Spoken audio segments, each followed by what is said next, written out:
Good morning, everybody. I am live. Good morning, YouTube world. How are you all? A shout out to all my writers out there who are maybe up early on this Tuesday morning doing their writing. But you might not be. You might be feeling a little bit intimidated at the thought of doing your writing. And that is something I certainly understand and appreciate and go through myself. And I was reminded about how it's really important to plan your writing sessions ahead of time when you can. Because there are times when it's wonderful. You wake up in the morning and the muse is with you and you feel invigorated, you feel ready for it. You know exactly what you're going to write that day and you cannot wait to get started. And you sit down and before you know it, you've poured out page after page after page after page. And it feels great. And we wish that every day was like that. But unfortunately, the reality is it's not.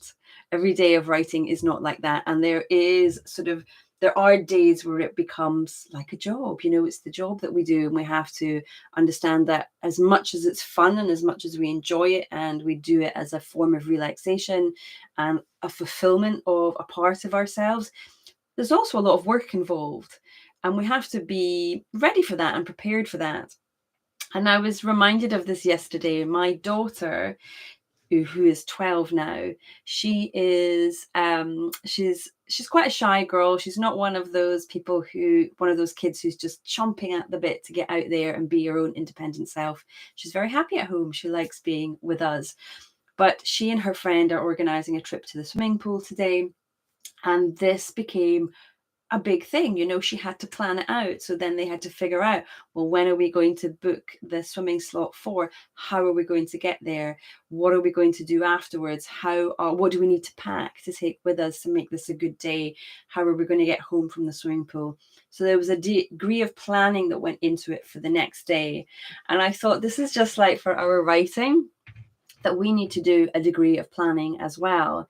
And sometimes life gets in the way and the plans are disrupted a bit, but we do want to have that plan. We want to have that intention ready to go so that we can plan out our week and know all the things that we've got to do in our week, but make sure that we have some time as well to do our writing. Otherwise, you know what it's like. The week just flies by. The time is gone and you've not done the work that you hoped that you would do, the writing you hoped you would do, and you feel bad about it.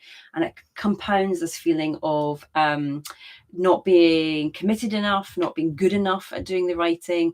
If you were meant to be a writer, then this would be easy and you wouldn't need to kind of worry about it all. You wouldn't be resistant to sitting down and doing your writing. All of these things go through your mind and it can make things worse and just kind of compound the feeling of not being good enough, basically. So I want to encourage you to plan your writing sessions ahead. So I'm not talking about, plotting your novel, planning your novel and, the storyline. I'm not talking about that. I'm talking about planning your time so that you've got a spot saved, or hopefully 2 or 3 spots saved through your week that you can devote to your writing.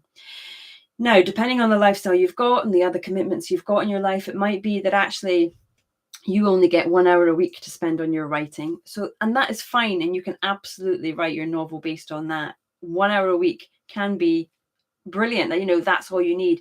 If you have access to more time, then do take advantage of it. Make the most of it, that you can have these writing slots.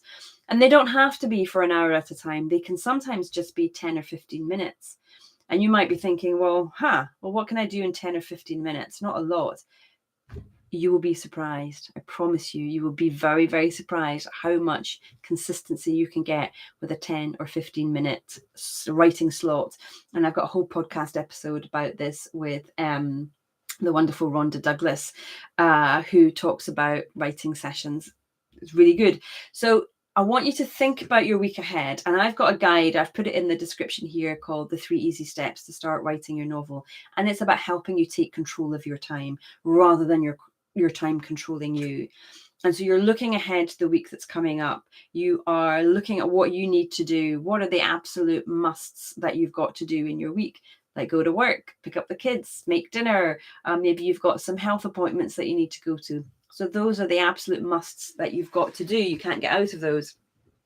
And then you look for the time around that for where you can can slot in those little writing times. So maybe just start with small spaces, maybe 20 minutes here, 15 minutes there.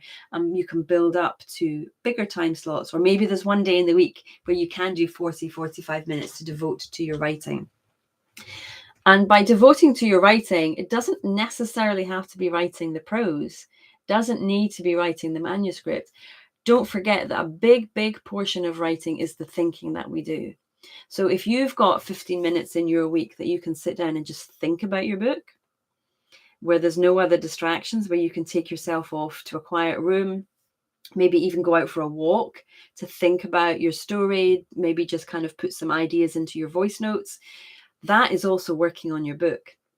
I was talking to another writer, and apparently it's a 90% of writing a book is in the thinking, is in the pre-writing work. So if you only have those short spaces of time available to you, use them and do the thinking that you need to do, or just write down a snippet of dialogue that's going to be included in a scene at some stage, or sketch out a scene that you're going to write when you have more time available to you.